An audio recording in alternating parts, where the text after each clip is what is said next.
വരൾച്ചാക്കെടുതിയിൽ ഇടുക്കി ജില്ലയിലുണ്ടായ കൃഷിനാശത്തെ തുടർന്ന് സർക്കാർ അനുവദിക്കുന്ന ധനസഹായം പട്ടയമില്ലാത്തവർക്ക് ലഭ്യമാക്കണമെന്നറിയിച്ച് ജലവിഭവ വകുപ്പ് മന്ത്രി റോഷി അഗസ്റ്റിന് നിവേദനം നൽകി. ഇടുക്കി ലൈവ് വാർത്തകൾ നിങ്ങൾക്കായി അവതരിപ്പിക്കുന്നത് woodpecker furnishing and Kattappana bed centre, government tribal higher secondary സ്കൂളിന് സമീപം, കട്ടപ്പന. കേരള കർഷക യൂണിയൻ കട്ടപ്പന നോർത്ത് മണ്ഡലം കമ്മിറ്റിയുടെ നേതൃത്വത്തിലാണ് നിവേദനം നൽകിയത്. ജില്ലയെ ബാധിച്ച അതികഠിന വരൾച്ചയിൽ സർവത്ര നാശമാണ് സംഭവിച്ചത്. സർക്കാർ ധനസഹായം നൽകുമ്പോൾ പട്ടയമില്ലാത്ത കർഷകരെയും പരിഗണിക്കണമെന്നാണ് ആവശ്യമുയരുന്നത്. പല കർഷകർക്കും തങ്ങളുടെ കൃഷിഭൂമിക്ക് മേൽ പട്ടയമില്ലാത്തവരുണ്ട്.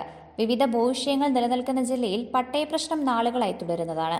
ഈ സാഹചര്യത്തിലാണ് പട്ടയമില്ലാത്ത ഭൂമിയിൽ കൃഷിനാശം സംഭവിച്ച കർഷകരെയും ധനസഹായത്തിൽ ഉൾപ്പെടുത്തണമെന്നാവശ്യപ്പെട്ട് കേരള കർഷക യൂണിയൻ കട്ടപ്പന നോർത്ത് മണ്ഡലം കമ്മിറ്റിയുടെ നേതൃത്വത്തിൽ നിവേദനം നൽകിയത്.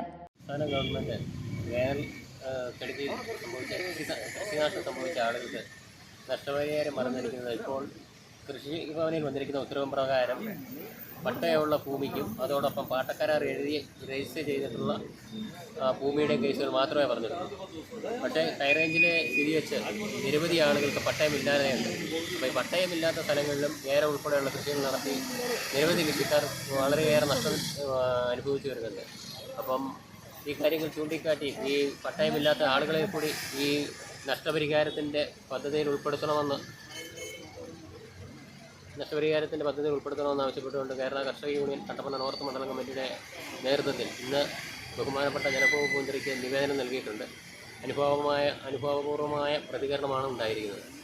ഇത് കൃഷിക്കാർക്ക് പട്ടയമില്ലാത്തവർക്കും കൂടി ഈ പദ്ധതിയിലേക്ക് അവരെയും കൂടി ഉൾപ്പെടുത്തണമെന്നാണ് കേരള കർഷക യൂണിയൻ ആവശ്യപ്പെടുന്നത്.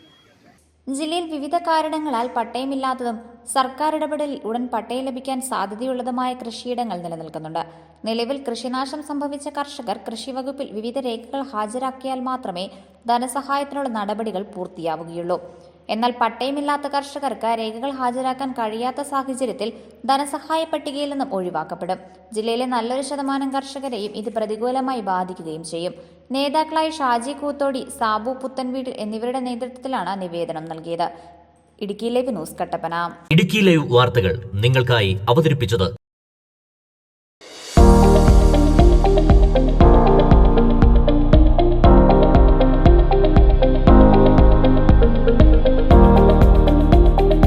എല്ലാ ഫർണിച്ചറുകൾക്കും വൻ വിലക്കുറവ്. 4 നിലകളിലായി മികച്ച collections.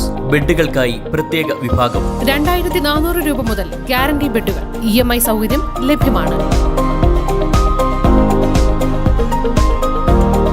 Woodpecker furnishing and Kattappana bed centre, government tribal higher secondary സ്കൂളിന് സമീപം, കട്ടപ്പന.